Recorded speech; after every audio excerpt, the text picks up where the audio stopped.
What's going on, everybody? This is episode 4 of the Off Key Podcast, a show about music. I am with my longtime friend, Steve Schmidt. And we're so long time, I'm rocking our senior shirt this week from 2004. Each week I try and put on a shirt that has value to the show. I'm running out of shirts, though. But Steve and I have known each other since probably 03, so we've been having these discussions for years. But, was it intended that the 04 on the back was for episode 4? No, that was not intended. Oh, perfect. That's awesome. I'm not going to turn around. But yes, there is an 04 on the back, actually.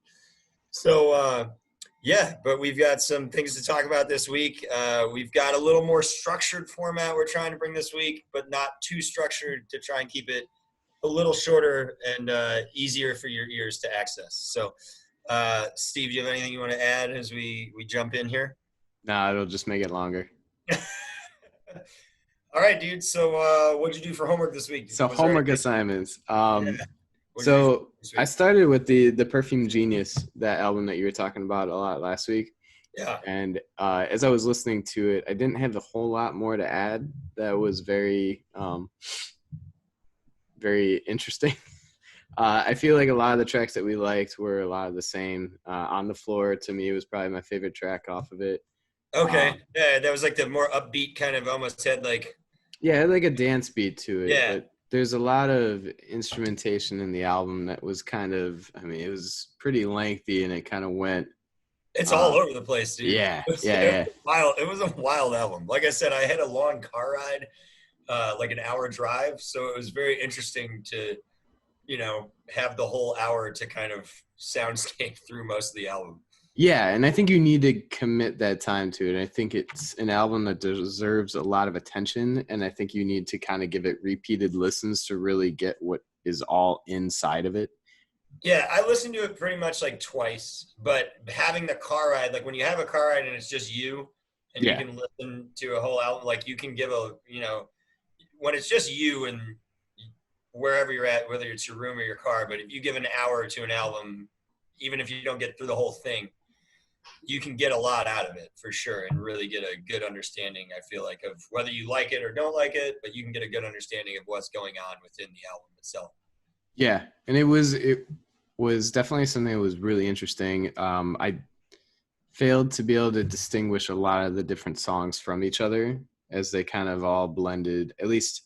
Again, one listen through probably did not give it the respect that it deserves. No, I definitely can see what you're saying in terms of like, I did feel at times that the outro from one song to the intro to the next had a flow to it. But I also felt like the tones of songs could change rather drastically. Yeah, and I think... Yeah, and it takes a lot of attention, I think, that you have to give to it because, like, I had to go actually look at some of the lyrics because sometimes there would be sort of a long singing part that was, it would drag one word out for 5-6 seconds. And to me, maybe I don't have the attention span, but when I hear something like that and a whole sentence takes, 15 seconds to sing, I don't really grasp everything that it's talking about, but I do know that in the album he talks a lot about the idea, like I didn't realize he's 39. I did not know he's 39. Yeah, so he's getting up there, but he talks about so are we. Yeah, there's a lot of themes about his body failing him sort of and getting older in that sense. The first song on the album is the one that's like, I've been alive for half my life, or whatever he sings. Yeah, and I think it's just like a very good thesis statement for what the rest of the album is. It was a really interesting way to open it was very attention grabbing when I first heard it, for sure. Yeah, and I think that to me, and I know he has, like, there's even talks about, there's that one line about my stomach grumbles, and it's in reference to, I guess, the Crohn's disease that he has. So, there's just a lot of what the human body is in terms of falling apart as you get older. It's an interesting album for sure. Like I said, that was for me the best way to describe it. It was like one of the most interesting albums I've heard in a long time. Yeah, and I think the problem is it's not the album I want to listen to when it's 95 degrees out and sunny and hot. No. It's one of those like, hey, it's fall, it's 60, it's cloudy, and I just want to like really soak this up. I was driving at nighttime It was a nighttime drive, and I was just like I said, I looked up something before I left on what I could listen to or what people have been saying is this is the best of this so far. Mm-hmm. And that's what I decided to go with. And I'm glad I did. It was really interesting, and I'm curious to see like what else comes out from him, in the future. I didn't really dive into anything else from that this week, but. Well, I do know that the other thing I noticed was looking back at the history, because I think 2008 is when he started first actually putting music out in the name Perfume Genius, is that it just seems like he is this flawless record of just album after album where it's at the best like year-end list, and it's got super high ratings on every website you look at. Yeah. And then, 2 or 3 years go by and he puts out another one and it's even higher. He's like the Daniel Day-Lewis of music. Like Yes. Daniel Day-Lewis literally does one movie like every 6 years and gets nominated for an Oscar every movie that he's in. Yeah, and each one is an improvement upon the last. And I'd like to kind of see that arc of kind of where he started versus where he's at, because he's basically, from what I can tell based on reviews and not really actually giving the attention to the albums that they deserve, that he's been critically acclaimed and continuing to grow, which is kind of rare. Usually you might have a good debut, good sophomore album, and then the third one is kind of, it gets to your head. Maybe it doesn't quite hit the same way because you're repeating tricks, but it just seems like everything this guy puts out, and I think it's been 4 or 5 LPs that he's put together, and this one continues to grow that respect that he's earned. And that's cool. I didn't know. Yeah, I didn't dive much into the backstory. I'm glad that's like you're very secure in that. You're always diving into the backstory, and I appreciate that. But it's just, I think it's one of those things that, again, I think given the right mindset, and it wasn't, because music needs sort of the right environment. You can't listen to certain things at certain times, and I think I didn't give it. I thought it was going to be sort of a poppier album based on the On the Floor, kind of more upbeat. I don't know. But, yeah, that's fine. Yeah. I apologize if I sold you a bill of goods that wasn't there. Oh, no. I could have stopped it and then started later, but I didn't. But the other 2 tracks that I thought really were good was Jason and Without You. Okay. And Jason was kind of that, it was an interesting story of, it's just sort of this perception. Did you kind of read into the back of that? Lyrically, I felt like I didn't necessarily need to. I don't know. It was a very lyrically like interesting song for sure. It's straightforward. I think it was the idea. He slept with a guy who doesn't want to admit that he's gay. Oh, yes. No, I did actually read into that. Yeah. And it was, so you're kind of listening. It was just like, to me, something that you don't hear very often. Like I said, man, when I first heard the album, I didn't know anything about him, but I could tell that like the lyrical content was definitely something that's probably going to challenge listeners, in a sense. Yeah. Like, it's not even way to put like a shock and awe way, just more in like a forward, I'm putting it out there type of way. Yeah, this stuff happens, but people don't sing about it because it's not popular. And then when you get to that level of respect that you can sing about it and then people will listen, then you can do it. Yeah. But it was, like I said, it was definitely a very interesting album. So I'm glad you listened to it though, because it was not something I expected to end up listening to or enjoying in the fashion that I did, because I knew nothing about it. So yeah. But I know I had asked you because I didn't really have too much to add to that. So I asked if there was anything else to kind of check out in the meantime. And you had mentioned Spafford, which is a name I've heard thrown around a couple times before. So I just Googled, YouTube, whatever, the Live at the Drive-In set that they basically put out because of quarantine. So they've been doing, at least they did one drive-in set in Mesa, Arizona. Oh, I didn't see this at all. Yeah, I watched the first set and I partially listened to the second set, but the setting was awesome because it was a drive-in, but it was in the middle of the desert as the sun was going down. So you get that cool desert glow. And I'm going to write this down. Yeah, I think it was back in April or May that they may have put it. And there's the train. There's the train. It's back again. But there wasn't the one thing that kind of caught my eye because I was listening to it in the background, outside of the scenery and being just a cool event and venue of, hey, like we're in the middle of the desert, we're putting on the show, the sun's going down. The Reprise, it's the end of set 1. I thought was a really solid track off of that set. Okay. And then something I listened to just audio only was the Electric Taco Stand. Oh, that's one of their most popular songs. Was it? Okay. Yeah, because that one I thought was yeah. But as far as that, like it's another kind of in that jam band vein of just bands I don't really know too much about, but I'm glad to kind of get exposure to it. Yeah, and like they're one of those bands that I feel like that are talked about kind of in the jam band scene right now. And some people I feel like give them a lot of respect, and some people feel like I feel like don't give them a lot of respect. Mm-hmm. I think they're really good. I don't necessarily think they've, and I could sound like I don't want to sound like a fucking asshole right now, but but sometimes I feel, you know what I mean? Like I feel like maybe they haven't exactly hit their peak yet. I feel like you can watch some of their shows, and some of their shows are light you up, fantastic, awesome from start to finish. And then sometimes there's ebbs and flows to their shows that are really, really good, and some are just kind of okay. But I also say this from a standpoint of I've played guitar for 21 years. I know that there's some nights that like you have it and it's just easy, and there's other nights that you fucking, it just doesn't seem to connect, and that's everything. Like there's days you go to work and you're just not on top of your game, and then there's other days you go to work and you're like, this is so easy, like why, you know what I mean? Like why is today so much better than yesterday was? But I feel like they're in that realm right now where some people don't necessarily know a whole lot about them, but I think they're really good. And I think their guitar player, he can fire off like dirty, gnarly licks on the guitar like instantaneously. Like it's really impressive.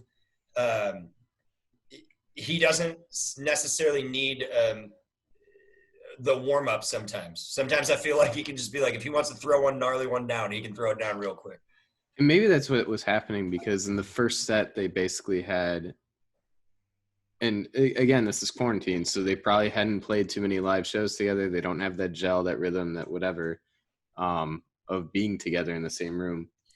But I think by the time that they hit that first set closer, the Reprise, that it was, I think, 11, 12 minutes long, but by the end of it really kind of found that groove and hit that peak that jam bands do so well. Because the first part of the set, and nothing really grabbed my attention.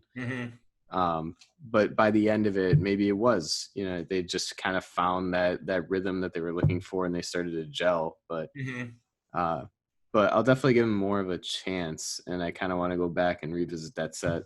But well, and that's the fun too of like listening to improvised shows. Obviously they have these songs and they start with the structure, and as somebody that plays music, like, and you play music too, it's insanely hard to decide, like, there's 4 of us and we're going to go and take this song to this place, or take this area, take this part of the section of the song to this place. Like, that's really hard to do, and to do it well, and to do it night in, night out. It takes a lot of focus. It takes a lot of energy, and it's some nights click and it's really easy, and sometimes I feel like it's more challenging. But that's the fun of like going to jam band shows and seeing bands, like Phish and Humphreys and that type of stuff. Is you never know what you're going to see, and some nights are going to be better than others, but it's always an adventure musically. Yeah, and then some nights you hit that magic point where you're experiencing some sort of history that's going on. That's the best part about it, is like, you can, and I've seen plenty of punk shows where, like, I still love going to punk shows, but I've seen bands in 2 nights play pretty much the same set list both nights, you know? That was one thing about Gaslight that I loved before they broke up, was they were starting to get into that point where they were starting to do different renditions of songs, and they were mixing up the set list every single night. Mm-hmm. They were throwing in a slower version of Great Expectations, slower version of Orphans, or Boxer, I think. Yeah. Different intros and outros. And to me, it was something that you don't see a lot of punk bands do. Maybe they'll do a little 30-second intro into a song to try and mix it up a bit. But they were really kind of just, they were throwing tags in there in terms of lyrically, you know, I don't, is that what they call it when you tag a song? Where, like at the bridge, like he does it in Great Expectations where he mentions Bob Seger's Night Moves. Oh, okay. No, I don't know. I guess. Sure, that's what they call it. Yeah, but it was just like you said, but what it comes to is like when you start paying attention to every set and you start checking every set list, you start seeing these things that make each set unique, and you want to go to every night. And to see that from a punk band as opposed to a jam band. And go ahead. Sorry. It's just it's more exploratory, and it's more exciting to kind of go and not expect the CD or the album or the stream or iTunes. That was the best part, though, of like those Gaslight shows. So Steve and I got to see them play. If you're not familiar with the Gaslight Anthem, which is hilarious that we've been through 4 episodes, and I don't think we've actually said their name yet on one episode. I don't think we have. You mentioned Fallon, but okay. But I don't know if we've talked about the band. We'll have a whole dedicated episode to We could have a lot dedicated to this band. But if you've never listened to the 59 sound, whether you're a punk fan, whether you're a rock music fan, whether you're a folk music fan, whether you're an indie music fan, my brother, who doesn't necessarily love this style of music, like he's heard a lot of that album and thought it was really good too. So you know what I mean? Like it's one of those albums you have to go listen to. But Steve and I, the band had went on a hiatus, and then they came back for the 59 Sound tour, the 10-year anniversary, correct? Yeah. And we all went to that show with like 5 of our dearest friends, and it was awesome. It was such a good experience. But you had been exploring the set list kind of throughout, because Chicago was in the middle of that run, right? It was like a 10-city run they did. Yeah, they started with 3 or 4 songs, then they played the album, then they ended with 3 or 4 songs, and they mixed up each end of that with different, you know, deep cuts from their catalogs and stuff. But before we go too much into that, because we'll devote an entire episode to the Gaslight Anthem at one point, but it was just that idea of what I was seeing in their set list development was the same thing where you chase songs that you want to hear for like 10 years in a row. Yes. And maybe they'll throw it in there because it's just sort of a deep dive that they're like, we haven't played this song in 10 years. Let's just throw it in the set. And those are the kinds of things that make live experiences so much better. Because otherwise, like most major artists, they will create a set list, and from day 1 to day 30 of that tour, we'll play that same set over and over and over. And or very, very similar. And they might drop 1 or 2 different 3 variations. Yeah, like a guest vocal on something because somebody's in town. But yeah, I think that mixing that stuff up is just so important in terms of making the live experience even better. And that set we got to see was so awesome and so much fun. And the electricity in the room for that, it's one of my favorite live performances of all time, just because the diehard fans of the Gaslight Anthem have been waiting for that for so long. 100%. So it was so awesome to be there and to experience that. It was in a room with like 5,000 people singing the same lyrics back. It was so good. It was so good. But we move on. Okay. Your homework assignment, now that we're 20 minutes in. Yeah, I know, right? My homework assignment, so I dove into Brockhampton. Nice.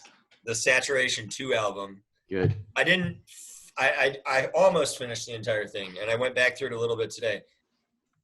But I really liked it, especially as far as new hip hop goes. Even though the album came out in 2018 or 2017. Yeah, it was a couple of years ago. You know, as far as stuff more, modern today, I really enjoyed it.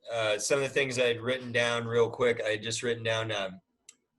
So I really like the song "Queer," "Tokyo," and "Fight." "Fight" was really interesting. Like I loved the beat on that song, but I also some of their songs kind of reminded me a little bit of like that West Coast rap from Dre in the early and mid 90s.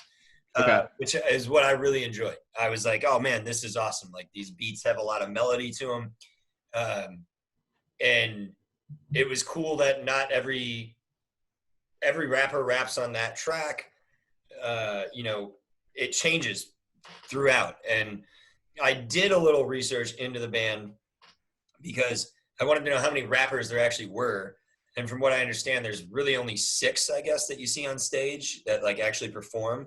Okay. But the rest of the band is considered producers, digital marketing. Like they're all considered equal parts of the band, like social media, like all that stuff, which I think is super awesome. And they all basically moved together at a place in Texas. One of them was studying to be an architect, Steve, and left his 9-to-5 job to move to Texas with them.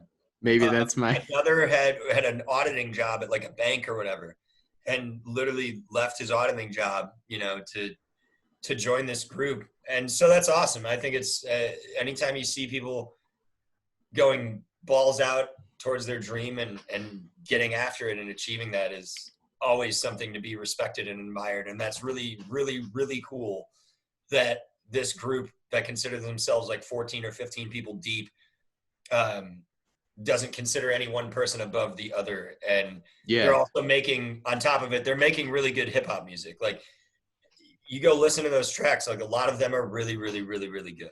So I very much enjoyed Brockhampton, and I only listened to Saturation 2. So I haven't listened to 1 or 3. And I know they have a new album out now called Sugar. The one thing I will say is there's a track on there called Gamba, Gamba. And I'm actually really surprised because I listened to that song and I go, this sounds like it should be on the radio today. It's got like an auto-tune chorus. It's kind of got a Post Malone vibe to it, but I feel like it was, around the same time that Post Malone was becoming a large success, like because the song I think is 3 years old. Okay. Probably 4 or 5 years old now, maybe, I don't know. But I was very surprised. I heard the song and I was like, man, I feel like this should have gotten them some kind of radio play in some fashion. Yeah, and actually you got really close to finishing the album. That was like the second to last track, or third to the last one. But yeah, I agree with that energy, like the equal parts. I think the fact that they represent producers and rappers and marketing, all that stuff as one Are you entity. playing the song right now? No, can you hear it? Yes, I can hear it. No, there's a train going by. Oh, okay. I didn't More know trains. you were playing music. I saw you looking something up. No, I was double checking Gamba where it was, because I think the last 2 tracks on that album I really like. There's a very chill vibe, I guess, to it. I think Sunny and Summer. Okay. But they're good closers to like get that album out, like to finish it up. But yeah, it's cool because when they do interviews and stuff, it's not just 1 or 2 or 3 of them, but it's generally the entire entity that is Brockhampton. Yeah, I saw some of their photos, and you can see them like in radio studios, and there's like 12 or 13 people in the picture, like huddled around the microphones doing stuff, and you're just like, all right, like that's awesome, and I hope that continues. I hope for them, they know that that's what kind of is probably a huge part of their success, or I have to assume it's a huge part of their success, and I hope that never fades for them, like in terms of that cohesiveness and believing that every single one of them is just as important as the other. Yeah, and it's just, I don't know, to me it was the first time I listened to music and actually connected with somebody who felt younger than me. Yeah. Like there was something there, and I don't know how to explain it, but like a lot of times nowadays when I listen to stuff that people are younger, and a younger audience, younger artists, younger whatever, that there's a certain camaraderie that like I appreciate that they have. I appreciate the topics that they talk about, that they sing about. And it was something that I could actually connect with in a level that I usually just kind of roll my eyes at, that I don't really understand what this person's talking about because I'm not 10 or 15 or 20 years younger than I actually What was am. the name we renamed the show last week? Two old Men talk about music. Here it comes again. So, but I think there was something to say to that, and that it got me excited to like watch this group and support them, and I want to listen to more of it. I listened to a bit of Saturation 3, but not in full. So, but it's more of kind of a similar arc that they're going with, and it's I don't want to say more of the same because they do diversify a little bit as they go on, but it's a lot of what's in that same vein, and they put out so much music in the span of like a year and a half that a lot of it is going to be similar. So no, but I enjoyed it very much. So it was nice, along with like we had talked about Run the Jewels, the week before and everything. Yeah, it's nice to hear another group of hip-hop artists kind of matching what I'm looking for in hip hop in terms of the ear. And not that it's obviously all about me, but like I appreciate the more narrative form of hip hop and the fact that there's a lot more, I feel like there's a lot more substance to them than, I've heard from other areas of hip hop. So that's awesome. And I think it's great, like the camaraderie of the group and all of that. So what's something new you listen to? What'd you listen to new this week? So I actually tried getting into Grimes. Have you heard of her? I've heard the name. Maybe I know something of her, but I don't know. Well, the big thing in the headlines lately is she is the person she's married to Elon Musk, and they just had that baby that they named like X Alpha Epsilon X12. And I'm only mentioning that because it's probably the thing that you've probably heard about her, because nope, did not hear that, but Elon Musk is probably going to sue us for talking about it. Man, Elon's cool. I know him. We're good. Don't worry about Elon. So Elon Musk is married to Grimes. Yeah, but that's got nothing to do with it. I'm talking about the music, and that's the important part. But if you had heard about her, that has been something that has pushed her more into headlines. Granted, she's put out music for the last 5 years that has, I was going to say, I thought I've heard of her prior to any of the Elon Musk things. Yeah, I mean, she's reached a vast audience on her own. They put her on WKQX and stuff like that around Chicago, don't they? Yeah. So it's not just like this is the only thing. That's what I thought. Okay. Yeah, but she's originally out of Vancouver. Her real name's Claire Bauscher, if I'm pronouncing it right. I don't know. But I had looked at. She's Canadian. It's probably Boucher. That's probably correct, but I didn't check. So I say that as a hockey fan. You say as a what? As a hockey fan, I say that as a hockey fan. It's probably Boucher. Bobby Boucher. But but anyways, so more on Grimes.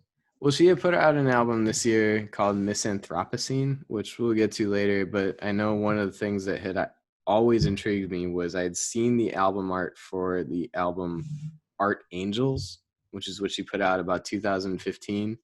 And I never really checked it out, but it's really, like I'm pretty sure that she actually did the artwork for the album. And the cool thing about her is that she does have kind of full creative control.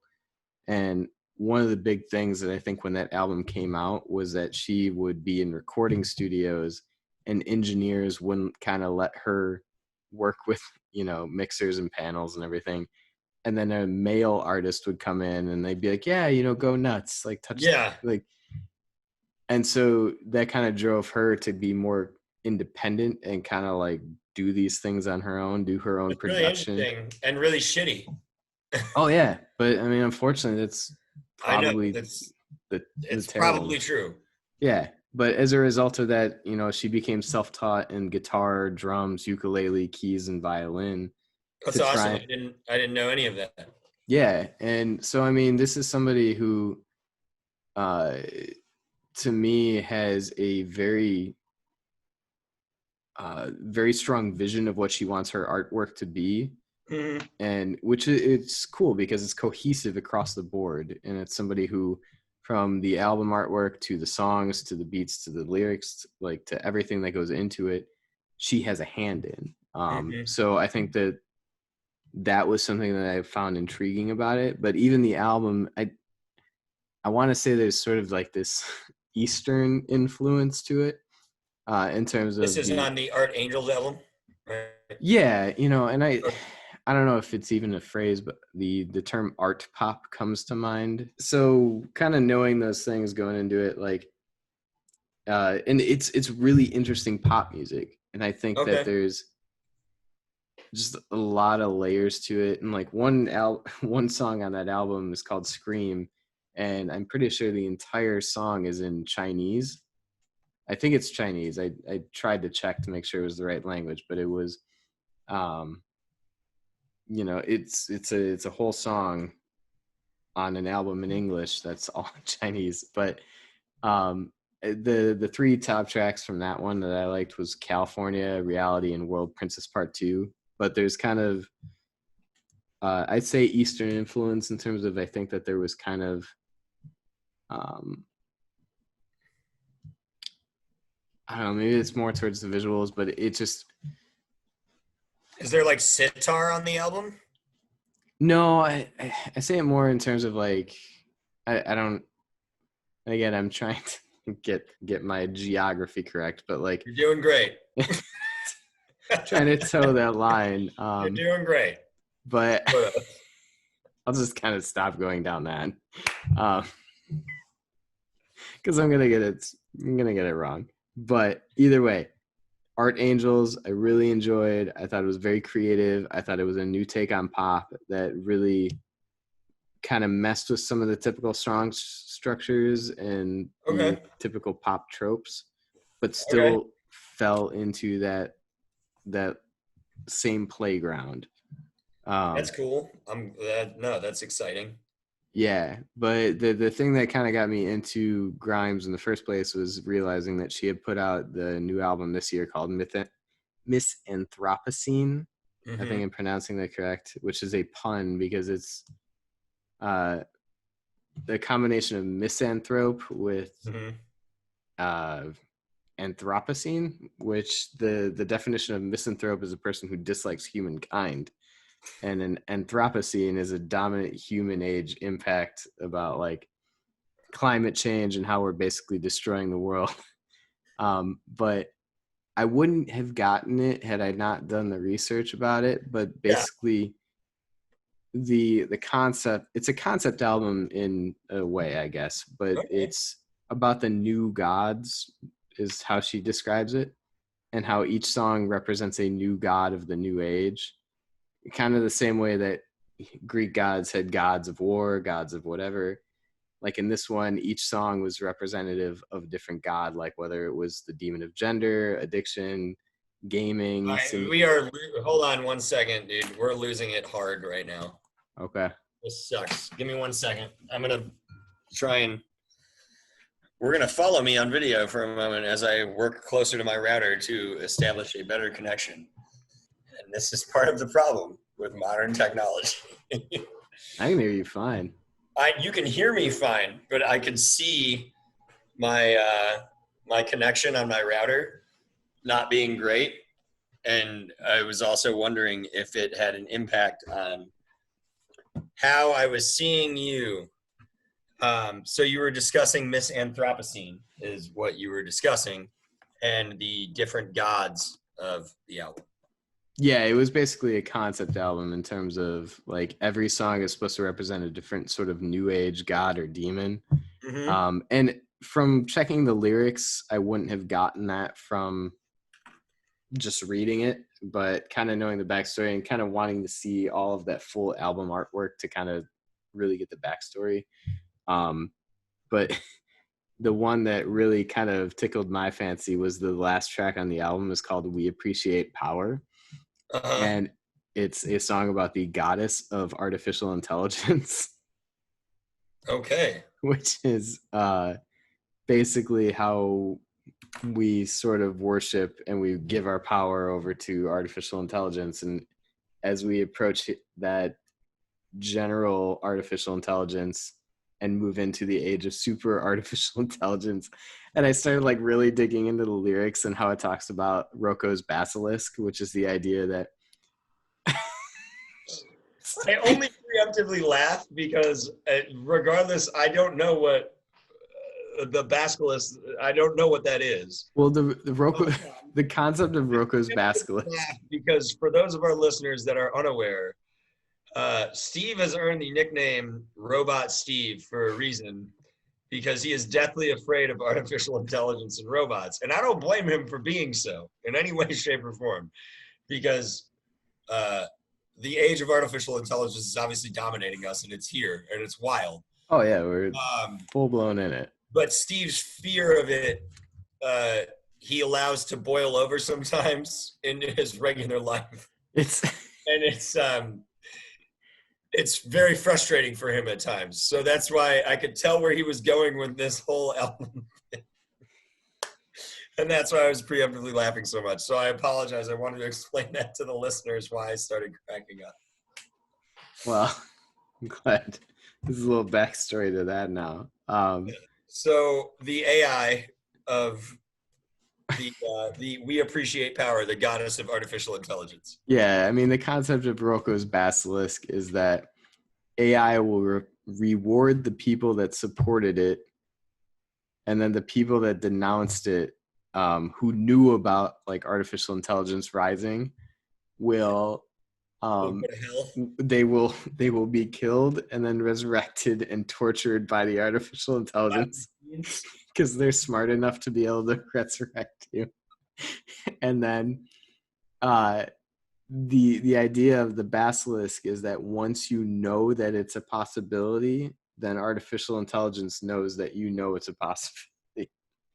So if anybody tells you that artificial intelligence is going to take over the world and you are aware of it and you do nothing to help them, then they will come back later, will destroy you. But Skynet is fully active. It's such a stupid concept.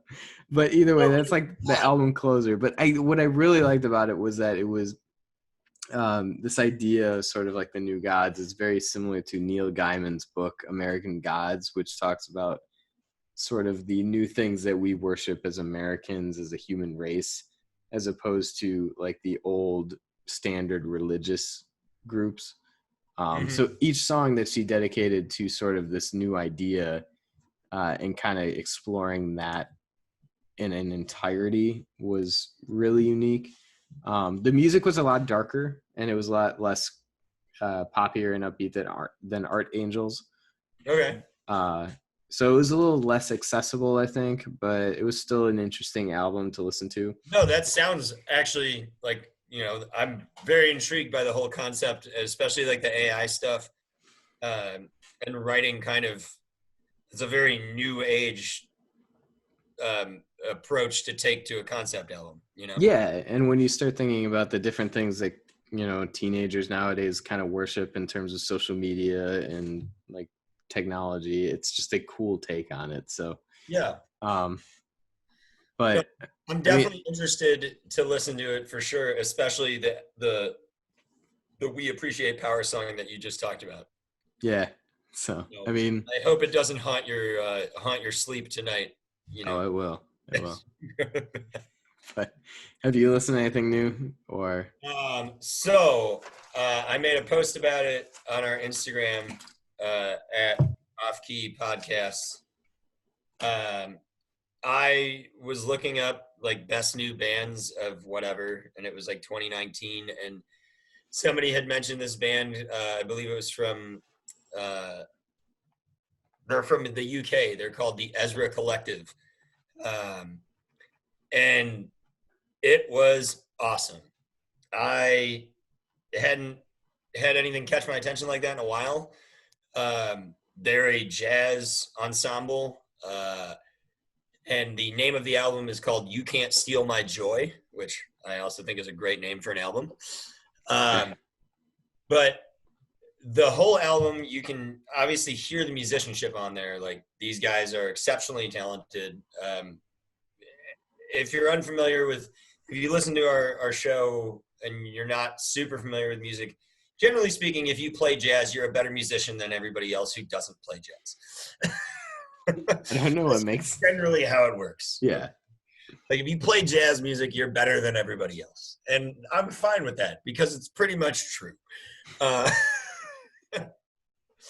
So these guys are exceptionally talented, and you can hear it right from the get-go. But I love the album. I got through, I believe I got through all of it. I think it was 13 tracks. Some of it sounds at times like stuff that I would want to hear someone like Common sample and rap over, you know. Has that kind of jazz, like chill hip hop vibe to it. Yeah. And then there's another song. There's a song on the album called "Why You Mad." It's the second song on the album, and I was driving, so I put this album on, and the album or the song starts off like very relaxed, very chill, and then kind of it explodes into this like jazz madness concoction. And I think the title of the song is very fitting for you know, the way the style of the song. You have this explosion, almost like somebody's having like a temper tantrum and really just kind of losing their shit for, you know, a minute and a half or 90 or like a minute, somewhere around there. And then it goes back to this kind of very like they've gotten over that moment, and it's very chill and kind of like releases you out back, you know, on the back end of the song. My favorite song on the album is probably it was "Quest for Coin," I think is my favorite song. And then but overall, like I said, you can just hear the whole album. These guys are immensely talented. The drummer's fantastic. It has a lot of different, there's some jazz fusion on there. There's some more like chill kind of, like I said, like hip hop jazz, but you can just, overall, the talent level of these guys is exceptional. And the tracks I wrote down, like I said, "Request for Coin," "Why You Mad," and then I think "Space is the Place" is one of the other ones that that really caught my attention. But overall, I thought it was just a really good album. I think if you're looking for something different, and it's mostly instrumental, there's 2 tracks where they have a British rapper on there, because like I said, they are from the UK. Mm-hmm. And they have a girl sing vocals on, I think it's tracks 5 and 6. So if you're looking for more of like a lyrical content on the album, go to tracks, I think 5 and 6 right away. But overall, I think it's something that the vast majority of music fans should just listen to, at least for, 20, 30 minutes, and see kind of if you enjoy it as much as I did. But it was a great change of pace, something I haven't jumped into in a while, and it was really good to listen to. That's interesting. The first question I was going to ask is, are there lyrics? Because with like the sort of the not, except for 2 songs. Yeah, and that's totally fine. And it's actually even more impressive that like a song that basically is the "Why You Mad" song, that it can basically elaborate on that feeling with just instrumentations without having any lyrics about why somebody is mad. So I was listening to it in the car, and the first track on the CD or on the album is very, very chill, very nice. It's a very good opening track to kind of get you in like a nice vibe. Mm-hmm. And then the second song is "Why You Mad," and it opens very relaxing as well. And then it explodes, like I said, into this kind of jazz concoction that like you might hear late night at the Green Mill, that type of thing that you might hear, like trumpets and everything going crazy if you're at like a Saturday night show at like the Green Mill. Jazz club. Yeah. And I remember listening to it and I was like, okay, this like, it's at times it's like shocking to the ears because there's so much going on. But then I looked down and I saw the name of the song and it was like, Why You Mad? And I was like, this kind of makes sense. And then within that moment of like realization, all of a sudden, like the explosion was like kind of over, and then it relaxes you and puts you on its way out. And I was like, that's a really cool song, and it's short. I think it's less than 3 minutes. I think it's 2:40, somewhere around there. But to still capture a full emotion, and that's the awesome part of music is you don't necessarily need to say anything. You can have that moment, and like I said, it explodes, and then I looked down and saw the song was called Why You Mad, and I was like, okay, that makes a lot of sense. You mad, bro? Yeah, why you mad? You even lift, bro? But yeah, so that's what I checked out. There was something new. And then we go on to something old now.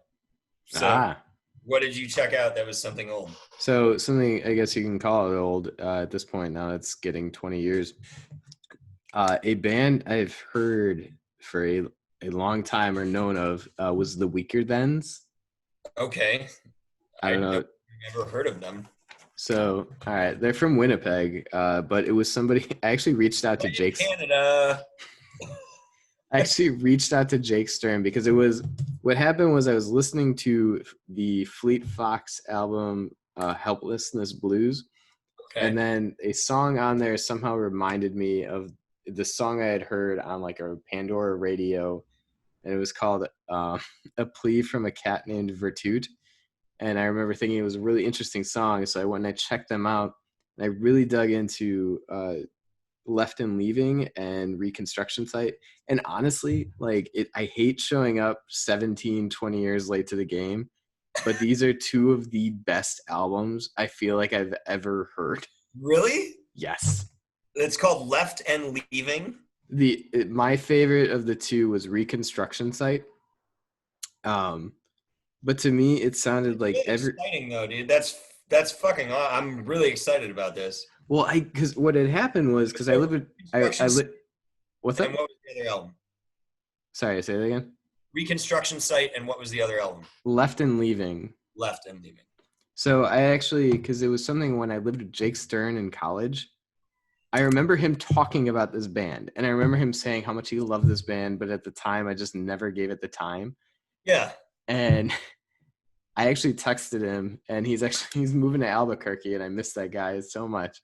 But I also part he of is this also a senior, 04. Yeah, also part of this crew over here. And Jake, one of the nicest people you will ever meet in your entire life. You're gonna have to send me a picture of him so we can put it up on here for this tweet. I don't even know where to find one. You'll find one, I'm sure. And I sent him a message. I was like, was it you that liked the Weakerthans? And he's like, yeah, I love him. It's like my favorite band. And I think he had the same reaction that I think a lot of people had, which was Left and Leaving was the album that kind of got people into them. Mm-hmm. And Reconstruction Site was the album that was probably the better one, maybe. Okay. At least that's kind of what I thought. So Reconstruction Site actually was the first thing I had heard, because I think it was popular, or was more popular. And basically, so John K. Sampson is kind of the primary vocalist for him. And he actually came from a band called Propagandy, which was a like kind of more political punk band from the 90s. They started in the 80s, but he came from there. And he was one of the first guys to kind of transition from like a hardcore punk sound to I'm going to do country folk, indie, more narrative based songs. And but the scope of which he talks about, and I think there was actually an interview I had seen that's popped up on YouTube about him being invited from the University of Toronto by an English professor to kind of come give a speech about things. because he's very good with like poetry and just lyricism in general. But the topics that he talks about, they range like just this huge gambit. And I know on Left and Leaving, I didn't really get a chance to dive too much into that one, but there's a couple tracks on there. Everything Must Go, which is talking about like a yard sale that he's having, about letting go of the past, and just sort of using that as like one big metaphor. And there's a couple of other tracks on there called like Pamphleteer, This Is a Fire Door, Never Leave Open, that were also very good. But once it gets into Reconstruction Site, which was their 2003 album that was on Epitaph Records, the album is basically talking about the circle of grief in terms of. So there's actually 3 songs on that album that are made in a sonnet form. Which is an old traditional sort of Shakespearean rhyming pattern, like A, B, A, B, C, D, C, D, like E, F, E, F, G, G, where you rhyme those sort of patterns. But each one is talking about the relationship of a friend and his terminally ill friend as they go through. The first track on the album opens with Manifest. And then somewhere in the middle of the track is called Hospital Vespers. And then the last track on the album is called Past Due. So the first track, Manifest, is basically like this friend finds out he's sick, sort of kind of thing. And then he's like, I'm going to stay with you. I'm best friends kind of thing. Hospital Vespers is he's sort of like hanging out with him in a hospital. And then Past Due is like his friend has passed away. This is sort of his reaction. But there's just a lot of really cool themes on the album. There's a lot to unpackage. Yeah. Like one of the songs is called Psalm for the Elks Lodge Last Call, and it's about like an old sort of like a Moosehead Lodge kind of place. Columbus type place. Yeah, where it's just like a kind of older guys who just get together. Yeah, so it's basically like just describing that sort of sentiment. The other track, the one that got me into them in the first place, was A Plea from a Cat Named Virtute, which is a first-person narrative of a cat that lives with a depressed man. And just talking about like how this guy needs to get out of his own like apartment and go hang out with people. And then it's very funny. There was another one called Our Retired Explorer, which is a theoretical conversation between a philosopher named Michel Foucault and a explorer of the Antarctic called Ernest Shackleton. And it's like these guys never lived on the planet at the same time, but he just writes a song about what happens if they'd met. They were to meet each other. Yeah. And so it's just, there's so many unique. So is it like, does it have a very like indie vibe to it? Like, is there another band you would compare them to in terms of tone and style? To me, like everything that it reminded me of was like every indie film, coming of age film, like thinking of like Garden State. I was going to say, so anything Zach Braff's ever done. Yeah, it's like Garden State, the album. So Shins anyway. Yeah, and so Garden State, the album was the Shins. Oh, was it? Yeah, you're right. Basically, yeah, the whole album of Garden State was like a big Shins record for the most. Like 7 songs. It put the Shins on the map. Okay. But I mean, I'm probably like geeking out a little bit over it, but I really just like. I'm excited about it though. That's the fun part, dude. When we geek out over albums and get all nerdy, like, yeah, I'm talking this up probably way too much, but I hope you get the same enjoyment out of it that I did. Well, the thing that sucks is that like when you find out about a band and they broke up 20 years ago. Well, actually, I think 4 or 5 years ago, they had never officially broken up, really. Okay. But then the bassist just sent a random text saying, "You might have heard that we disbanded. It's true. Bye-bye." And that's like how they broke up. Okay. It was just a single tweet. It was nothing like, "We're just done." Yeah. But yeah, it sucks because like you find out about these things like years after the fact. But it was something old that I checked out Had you just listened to Jake Stern in 2004 and 2005 or 2003, you would have been on the boat. So yeah, totally missed it. that's a shame. So either way, Weakerthans reconstruction site, go check it out. Otherwise, so something old was, we talked a little bit about it last week, and I want to correct myself because I had said that I thought, what was it? Of the Impossible Past was the best Menzingers album. And On the Impossible Past is the best Menzingers album. And I misquoted myself. Chamberlain Waits is the best Menzingers album. So I went back and listened to Chamberlain Waits. And to me, that album by the Menzingers is just, it came out in 2010. I've said this for a long time. I'm sure you've heard me say it to you plenty of times. We've talked about it a lot. That moment in like your kind of freshman, sophomore album, you're kind of becoming more polished as a band as you start to record, I think is a lot of what happens. Like you have these EPs, yeah, bands are rough around the edges, but you can hear the polished parts at times that there's something there. And then you get that sophomore album a lot of the times, or maybe that first like actual long, that first LP where they got like really good production value out of it and somebody kind of like shaped them a little bit more. Yeah. But Chamberlain Waits to me, it's everything I love about the Menzingers. Like it's all of it, the tone of the band. I think the overall tone of the album is very consistent. There's a lot of young like angst there, which is obviously when I'm listening to like punk rock music, that's a lot of what I'm looking for. And it doesn't, I don't say that to disrespect your thoughts, and we have similar thoughts on the newer stuff when they talk about leaving the party and becoming older and what the hell do we do now? Because obviously I think that's exceptionally important and, and very valuable and very meaningful. I think, there's a lot of connection to that. Absolutely. But I think ultimately when it comes to punk rock music or a lot of punk rock music, that angst and that anger is something that always brought us there to begin with. And I think that's what you really hear on Chamberlain Waits is that, and it's not that it's overly aggressive. I feel like it's just generally their best album, has the best tone to it, has their best written songs overall, like throughout the whole album.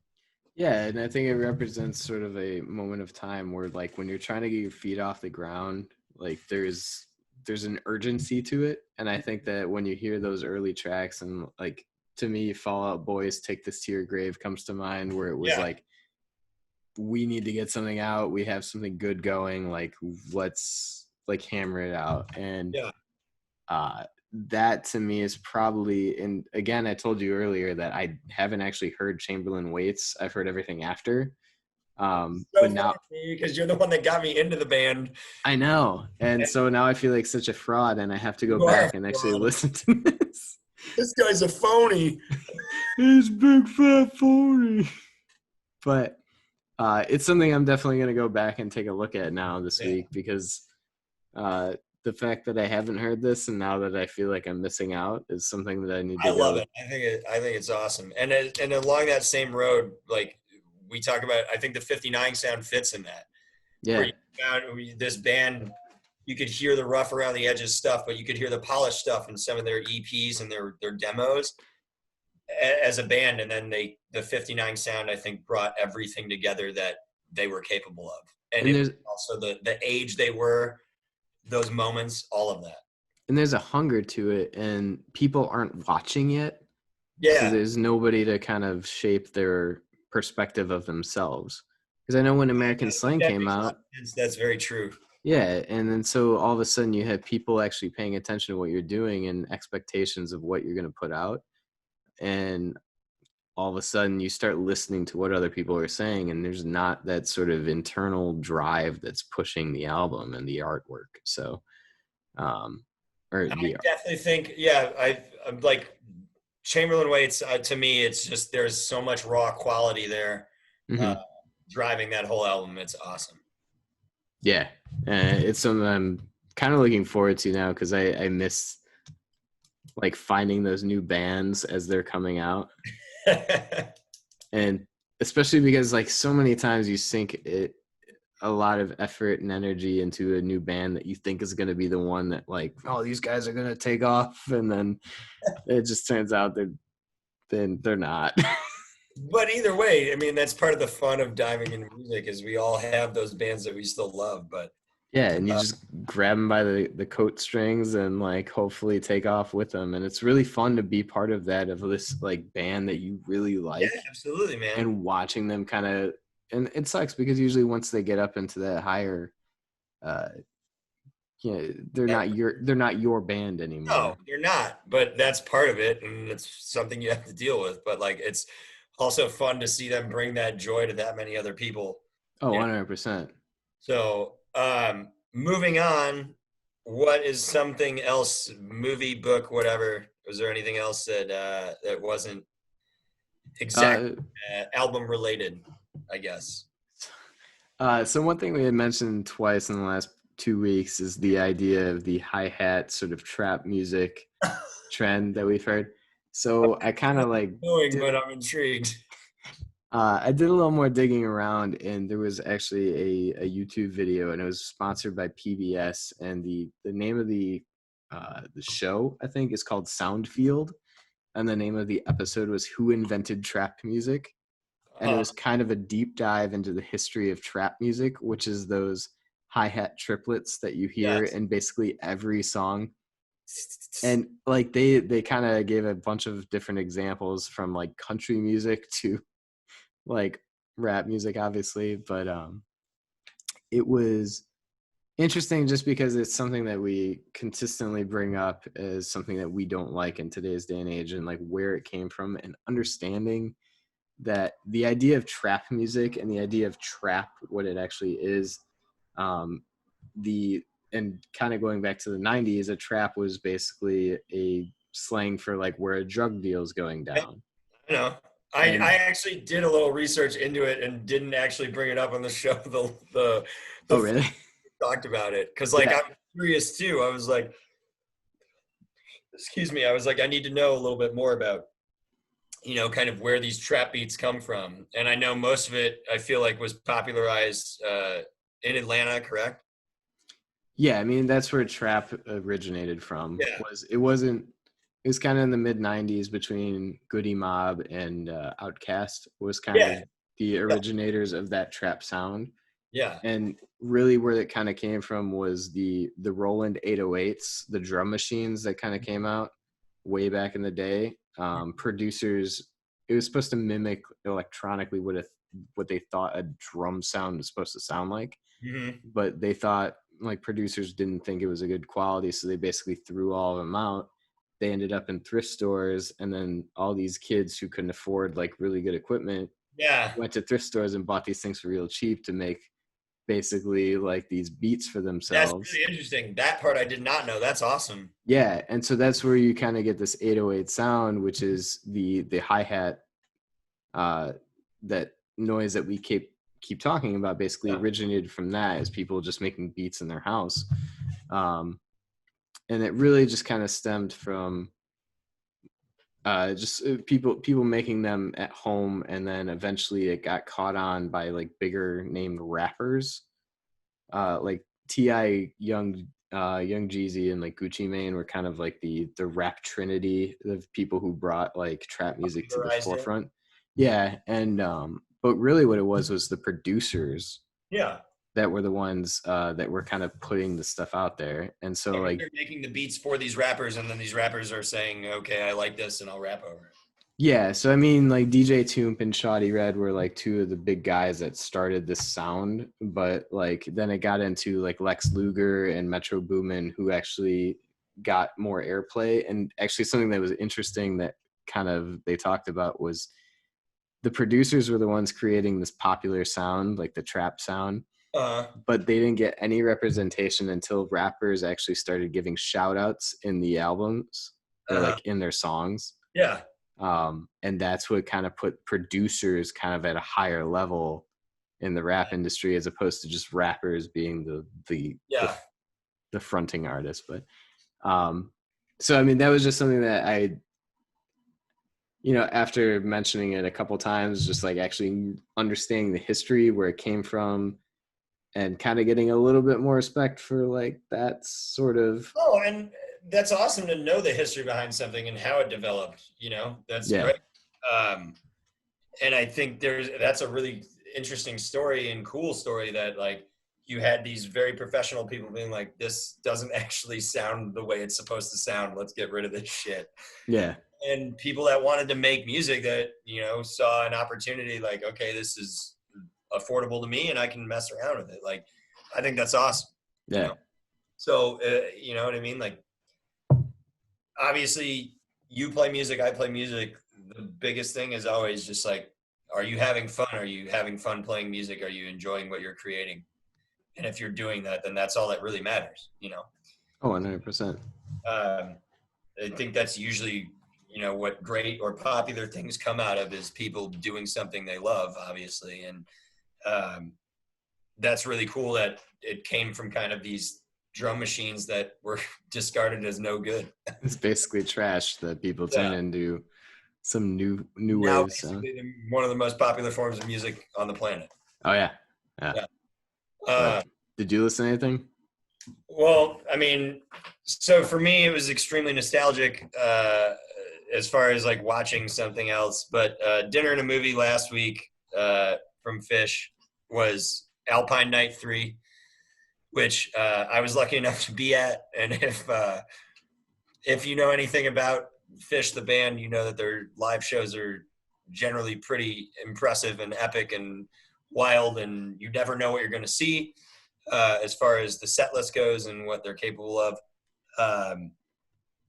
But Alpine Night 3 was considered, one of the basically probably their best performances in their history. Like, it's probably rated top 25 of all time, somewhere around there, maybe top 40 of all time in terms of their live performances. But that was their dinner and a movie episode last week on YouTube. So it was great to be able to relive that and like see all the video of it.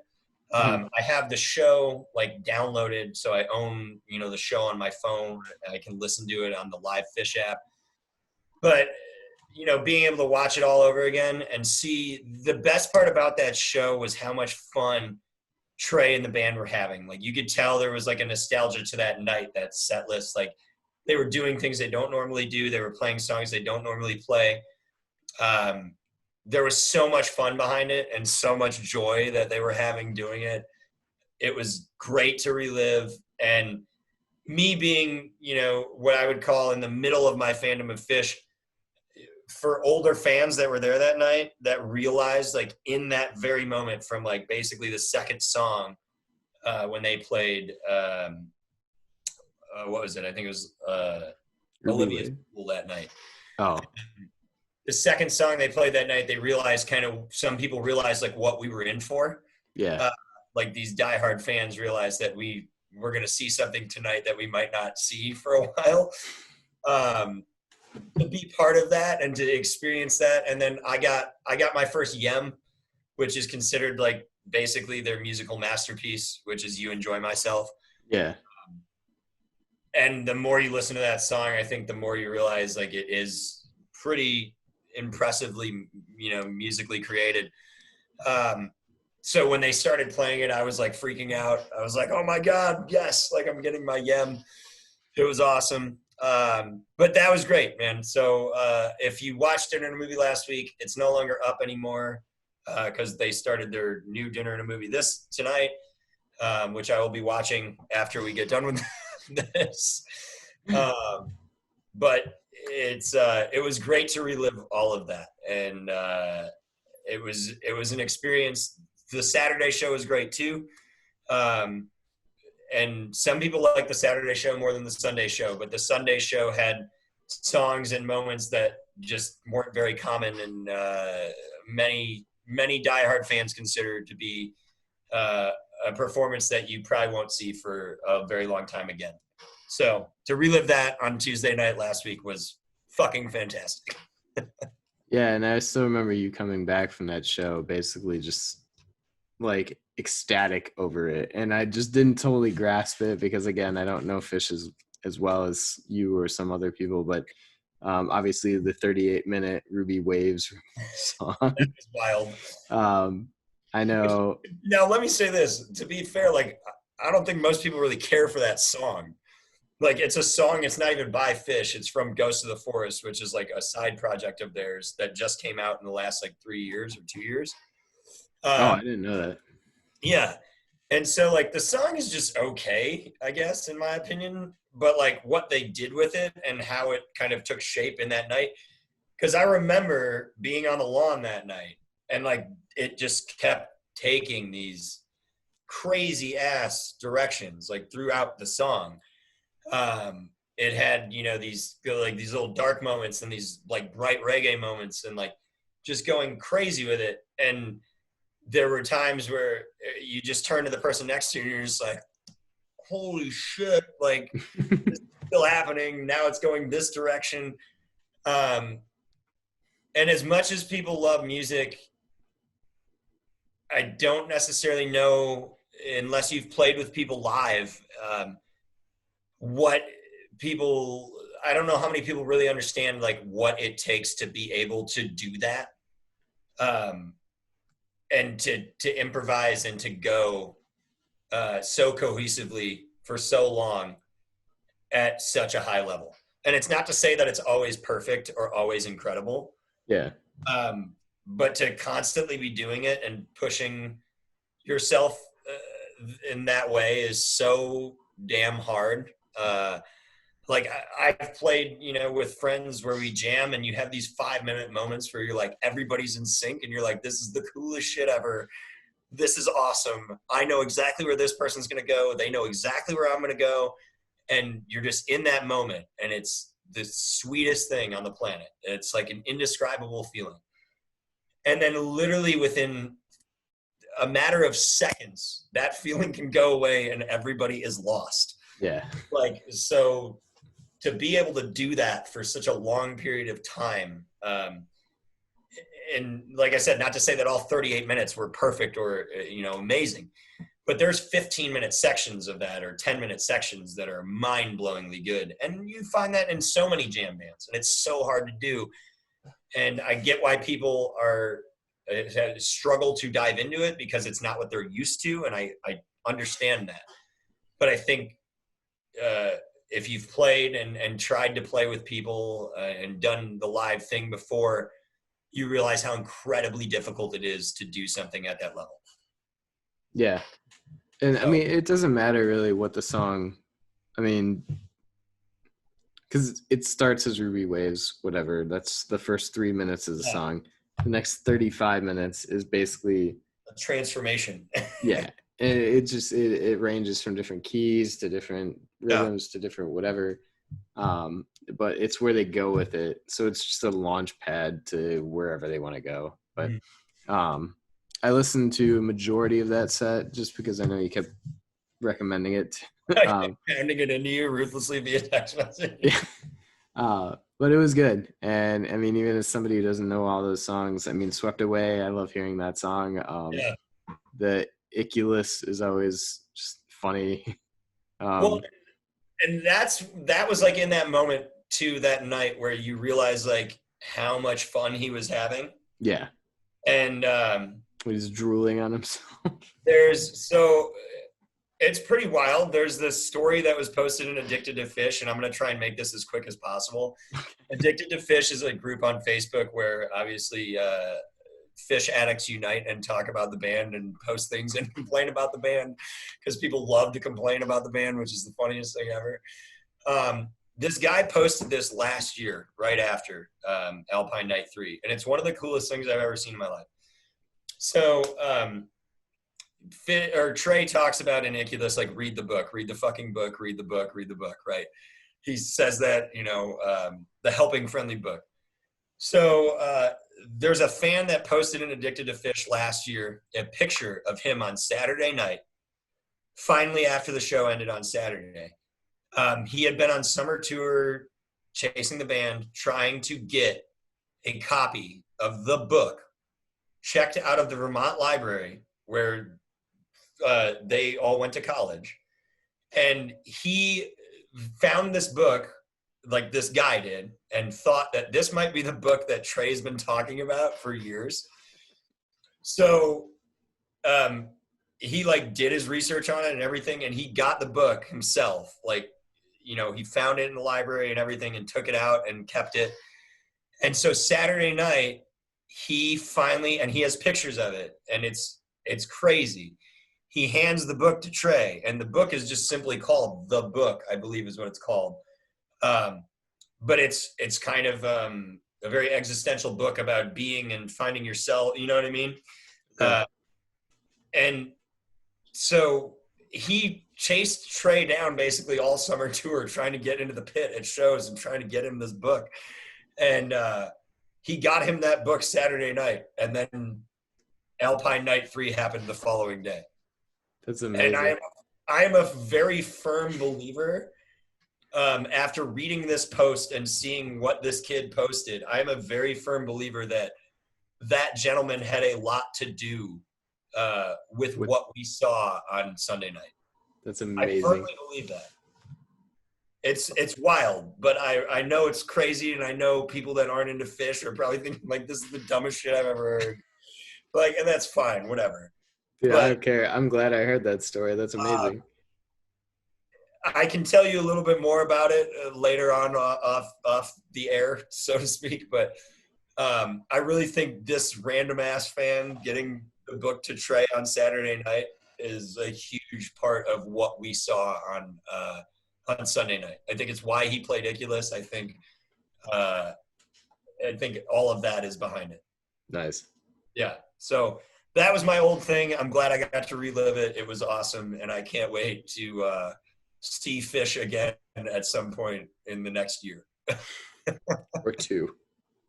Potentially. We'll see what happens. Notable mentions, mailbag. What do you got for me? Anything? Notable mentions this week. I will just rapid fire through these. Luttrell, Into Clouds. It was something I've been listening to for a little bit. It's like some progressive house music that's just very good to focus to. Yeah, you made that post on our Instagram page the other day. Yeah, there's if you look up a Luttrell live set, it's in a Juna Deep performance, but it's just a really just hypnotic sort of, I think it's in this old like printing warehouse or something, but it's really cool. If you're looking for sort of like electronic, sort of not like high energy trance music, but just something that like you can really just get lost in. That sets the tone and kind of. Yeah. Really like that. Fleet Foxes Helplessness Blues was an interesting album. I only give it one listen, not a whole lot, but might go back to that. Corey Wong, the guitarist for Wolfpack, had a video about producing music at home, and he kind of broke down his album that he kind of just put out, I guess. But he mentioned Sammy G, who plays clarinet on it, who I think on Instagram liked something that we did. I know he's like multiple posts of ours and shit. It's crazy. Yeah, and so it was really interesting.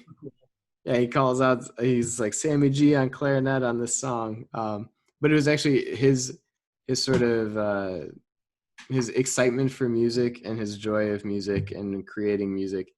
It was really interesting. It was on YouTube, but search Corey Wong producing an album. I emailed Frank Turner because Megan bought a book for me about like 6 months ago. And so Frank Turner, I don't know if you know this, will respond to every email that he gets as long as it's like a legitimate, like. No, I did not know that. And that's, he personally responded to it. So what did you email Frank Turner about? So Megan bought this book, and he made a book called Try This at Home. And it's basically, he breaks down a bunch of songs that he's made and about like the songwriting process that he has. Mm-hmm. And so she bought a hard copy book, but it's available on Kindle, but it keeps getting delayed. Like, and every month it's just like, it gets pushed another month or two. So I was like, fuck, I can't find any information on this. So I sent him an email. I was like, hey man, I don't know if you know anything about this, if this book is coming out, if it's available in the States, whatever. And he just responds, he's like, actually I hadn't heard about that. I'll definitely investigate. Like, it's available in the UK, blah, blah, blah. It's very short and like very whatever. But still, you're just like, he's responding. And then I just responded back. I was like, hey, thanks. I'll check out some UK distributors if I can find one. And then I also sent a message basically saying that I got the Stephen Kellogg book, and Adam Duritz of Counting Crows does the foreword of it. Uh-huh. And it's just the first paragraph or whatever the book, and that he actually quotes Frank Turner, and Frank Turner is actually a really big fan of Counting Crows and was like an inspiration to him, like creating music growing up. So I just sent him that back saying, hey man, I don't know if you saw this, but he mentions you in this book. And then I was thinking in my head, I'm like, this is going to blow his mind, like his childhood hero. And he just responds back. He's like, yeah, I did hear that. Adam's a lovely fellow. I've met him a couple times. And then but I get it. He probably gets like a million emails a day. Yeah, dude. So, but the fact that like he will respond to you within a day, like, you send him something today, as long as it's not like outrageous. Yeah. I love Frank Turner. I think he is one of like. When it comes to honest songwriting, I don't know if there's anybody that's in that. His songwriting is the most straightforward, honest songwriting I think you're going to hear in a long time. Yeah, and I just think him as a person is great. But continuing down my little bullet point list, the Dixie Chicks new album I want to check out, which is actually gotten some decent reviews. So wait, where did this come from and why are you talking about it? I saw it and it's been getting like good reviews and I'm really curious. It's the only reason why. Okay, so this is something that I'm going to be hearing about next time. I'm excited. Excited for your review. And they're just called the Chicks now. It is just the Chicks. It's called Gaslighter, but I'm interested to see. It's getting some good reviews, so I'm checking it out. Oh man. My Morning Jacket, they just put out the Waterfall 2. I know we talked about that last week, but I actually dove into a little more My Morning Jacket after last week and still have loved pretty much everything I've heard. Yeah, and I heard this is supposed to be kind of like their best album in a while. So what is it called? Waterfall 2? Yeah. Right. And then Japan Droids put out a live album from Massey Hall, and the album is called Massey fucking Hall. Nice. But I got a chance to see them with Jeff Starr like a few years back, and I saw them at Pitchfork. Yeah, and they put on a like life affirming show. It was super very fun. Energetic show. Yeah. To put it mildly. Yeah. Next on my list was the Dirty Governors actually put out a new single, which is the first track that they've put out in like 7 years. But when I saw that, I went back and listened to that Youth is in Our Blood album, which had Baby We Are Young from Bonnaroo. That one year we went, which was such a super fun like summer. Like they're country, but they're not quite country. But so that was something else I checked out.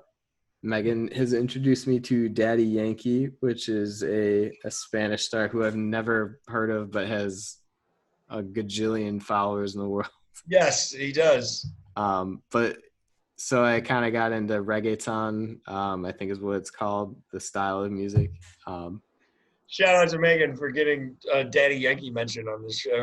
That is fucking hilarious. Yeah. And then the last thing was there was this band called Fang Suave, and they had a great keep up with all your fucking honorable mentions right now. The last one. But it was just they basically it was a clip of them playing on a beach from the Great Wide Open 2018. That was really interesting. It was kind of like maybe like a Tame Impala vibe, but okay.